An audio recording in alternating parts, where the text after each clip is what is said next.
এই সরকার বাংলাদেশের ইসলামিক দলগুলোকে নিয়ে একটা মোর্চা গঠন করতে যাচ্ছে।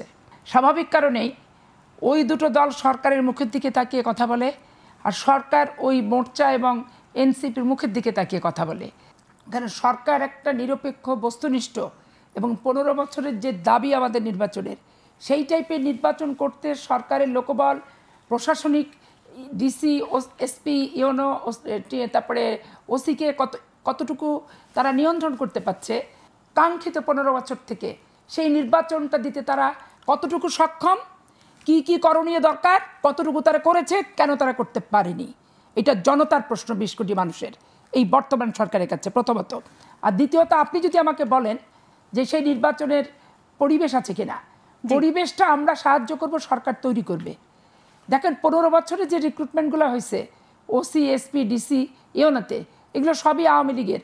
কারণ ডিজিডিএফআই, এনএসআই, গোয়েন্দা সংস্থার বাবা দাদা 14 গোষ্ঠী কে কি করতো, মেধাবী টেধাবী কোনো বিষয়ই না। আওয়ামী লীগ করতো কিনা 14 গোষ্ঠীর কেউ, এটা দেখে দেখে নিয়োগ দিছে।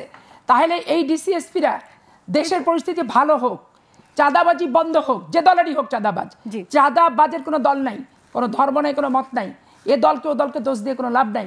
ঘটনা ঘটাবে, পুলিশের দায়িত্ব তাৎক্ষণিক অ্যাকশন, তাৎক্ষণিক অ্যাকশন নিবে এবং সাথে সাথে তাকে জেলখানায় পাঠাবে। এবং তাহলে মানুষের কাছে একটা দৃষ্টান্ত স্থাপিত হবে। শেখ হাসিনা যখন সমঝোতার নির্বাচন করছে 2 বছর 1 আসার পরই সমঝোতার নির্বাচনটা ভারতের সাথে বসে করে নিল। ভারতের রাষ্ট্রপতি আসলো, সিটিং দিল, ওনাকে প্যারোলতে করে লন্ডনে নিয়ে গেল, নিয়ে যে বৈঠক করলো, করে সমঝোতার ভোট করে ফেললো। সিইসিরা জেলে যাচ্ছে, কোন নির্বাচন কমিশনের লজ্জা হওয়া দরকার? ডিসিএসপিগুলোকে কিছু জেলে নেওয়া দরকার। জেলে নিলে লজ্জা হবে যে ভোট তো বাপের না, ভোট জনগণের। জনগণ নির্বাচিত করবে তাদের সরকার।